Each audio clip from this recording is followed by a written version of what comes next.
Hello kayo dyan my friends. Good morning. Katatapos lang namin ni Ate Inday mag-workout mga friends. Tignan nyo naman ang pawis. Oh. Musta naman ang workout mo Ate Inday? Ate Inday. It's nice and kicking and alive.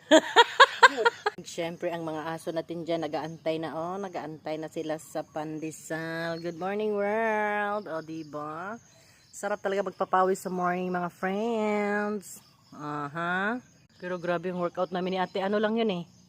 Parang a total of less than 30 minutes. Kasi 12 minutes yung walking workout. Alis ikaw yun, kaya dyan.